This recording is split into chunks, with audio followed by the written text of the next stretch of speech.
Hi darlings, welcome back to my channel and welcome back to another video, guys.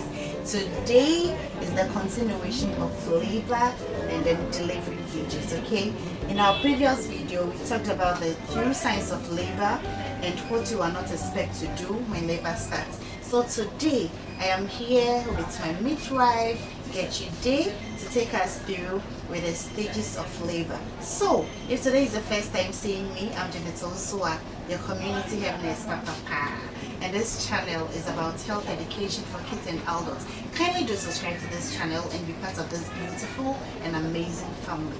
Also like, share, comment down below at the comment section. So without wasting much time, let's go straight into today's video and help me welcome our dear midwife on this channel once again to this legacy.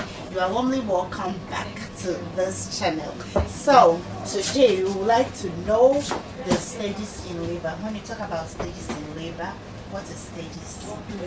When we talk about stages of labor, we are talking about the 4 stages that is involved. You have the first stage, the second stage, and the 4th stage. The first stage starts from the onset of labor, where you start feeling the signs of labor. So the cervical dilatation is 10 centimeters. If I talk about the first stage of labor, that is from 1 centimeter of the cervical os to 10 centimeters of the cervical. If I say the cervical os, I am talking about the dilatation of the cervix. Okay. The dilatation of the cervix, that's the opening of the womb. That's the main entrance to the uterus. So if the baby will come, that is where the baby, that's where it will be before the baby comes out. So the first stage of labor is from 1 centimeter to 10 centimeters. So if I can illustrate this, or I can explain this better, using the dilatation board. This is what we use in the first stage room. And in the first stage room, we have the dilatation board.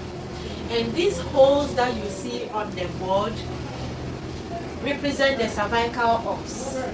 So from 1 cm, you see something like a tip here. A tip here is the very onset. Sometimes if you see a tip here, it's like someone who had even delivered before, you can see a tip. The 1 cm, the 1 centimeters, 2 centimeters, 3, 4 to 10 centimeters. 1 centimeters is the onset, and the onset it will open. So the cervix is 10 centimeters, and when it is 10 centimeters, before a baby's head can pass, meaning that you are full to push your baby out, or your baby is ready to come out. So, and when you are from 1 centimeters to 3 centimeters, we call something latent phase of labor, and the latent phase of labor is not active. You are still, yes, the pain is not severe like someone who is in the active state of labor, which is from 4 centimeters to 10 centimeters. So when you are 4 centimeters, you are active. Every 4 hours, your midwife will come and assess you when you are 4 centimeters. And when you are 4 centimeters, we expect the cervix to dilate by 1 centimeter. So when you are 4 centimeters at 4 o'clock, I expect by 8 o'clock you should be 8 centimeters dilated, because every hour you will dilate 1 centimeter. Oh, okay. Okay, fam, I hope you are getting here. And from 8 centimeters, then 10 o'clock, I expect to be fully dilated. And wherever you get to, your midwife will show it to you. You are 5, now you are 6, you are at 1, 2, wherever you are, it will be shown. So now that you know this, I think that if you are watching me and you are pregnant, and when you get to the labor ward, we told you that your cervix is at 4 cm, 5 cm, you will understand. Sometimes when they come and then the midwife check and then tells them that maybe you have gotten to this stage, they think that you are there and you are not giving them attention, like I am in pain, and it's like it's the stages. So once you know this, you know what is going on and then what is happening, so you adhere to it. Okay, so that is it. Don't expect that anytime the pain comes, your midwife will go and examine you. It's painful. We limit the risk of infection, so that every 4 hours, as I told you, then we start there. We do the vaginal examination for you. So, from the first stage, where do we got to? So from there, as I mentioned that when you are 10 centimeters, that's where the first stage ends. So, okay. So the second stage is from 10 cm till the baby comes out. That is the engine area. Engine room. The engine area. Okay. Where you go, they'll position you. They'll position you on the delivery couch. Then they ask you to push with contractions. And this is one of the stages that some people makes it difficult because someone will come, the edge comes on its own. Excuse me to say, nobody will teach you how to go to toilet. Yeah. But someone comes, she will tell you that, teach me how to push. Okay, I'll teach you how to push. Pushing, as we position you, contraction comes. You raise your head, watch the abdomen, and push. Make sure you push under, push and So you push as if you are going to toilet. You push as if you are expecting something to come out of you, of your vagina. It's not easy. Because even if you are going to toilet, sometimes it's difficult. it's difficult. So imagine a baby's head, Especially when you and the pain is there. When this baby didn't come out, your pain will continue. So we expect you to put in more efforts. More efforts. When you are laboring, we encourage you that you should eat so that your energy level will go up. That if you didn't and get to the second stage, you bear the consequences. The pushing, you will not have the energy to push. You don't have the edge to push you. The energy, even the edge is there, the energy. The effort will be very poor because you haven't eaten. Someone you are laboring, so I don't feel like eating. No, you are not eating for yourself. You are eating because of the labor. You are eating because of your baby. So even before you come, eat. You are in the hospital, eat. Before the second stage comes, you have full energy to push your baby out. So you have to pack your delivery items so that the midwife will use it for you to assist in the delivery, like your bed mat, your Macintosh, your pad, all items, your baby's items, all the mother's items is very important. That is why they give you the So list. fam, already have a video on that. So if you haven't watched it, kindly go and watch all the things that you have to pack to go to the hospital. After that, so after sorting the items, the midwife will send you to the labor room, position you, and do initial assessments. If I'm talking about the initial assessments, I'm talking about all your vital signs. The vital signs, your BP, your pulse, your temperature, your respiration.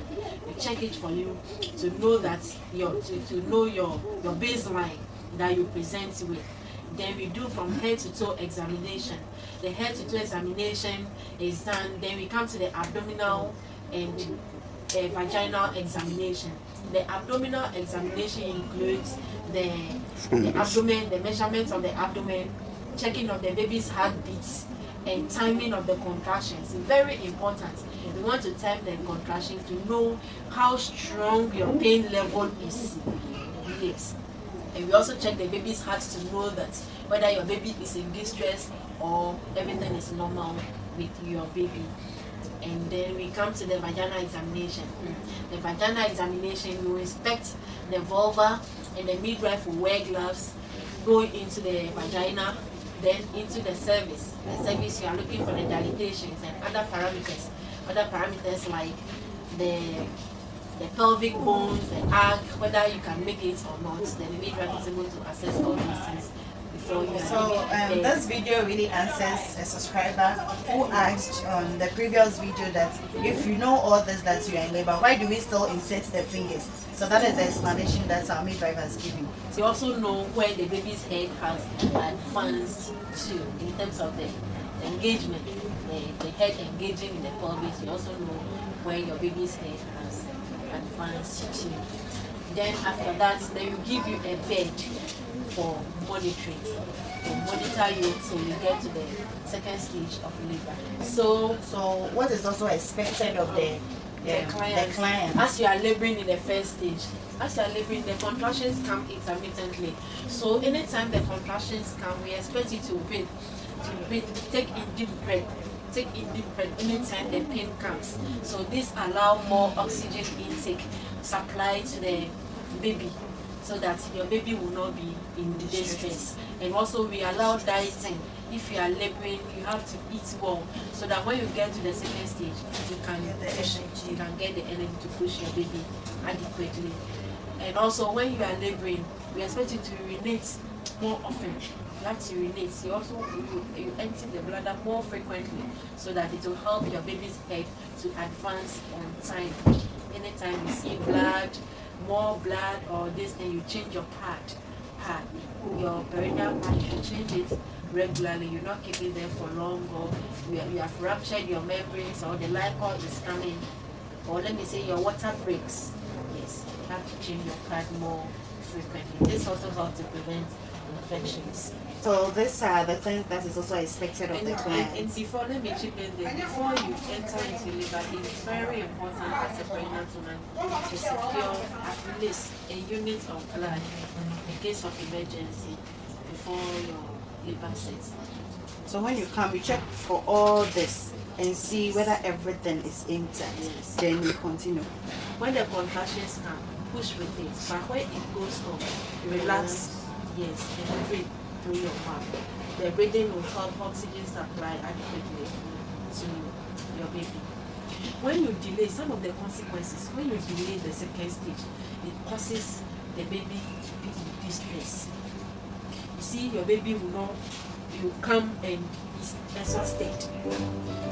You see, increase the baby flaps and the baby's nostrils. And when any baby that comes, we expect the baby to cry out immediately it is delivering. But if you let your second stage delays prolong, your baby will come and your baby cannot cry. Even if the baby is crying, the cry is weak. So you have to eat adequately and know how and when to push when you are in the second stage. Thanks so much. So guys, this is all for today. We don't want this video to be so long, so in our next video we'll talk about the third and then the fourth stage of labor. Yes. Okay, so guys, help me thank our midwife so much for helping us out with the stages of labor. So see you again in our next video, and it's bye. Please do subscribe, like, share, comment down below at the comment section. Bye.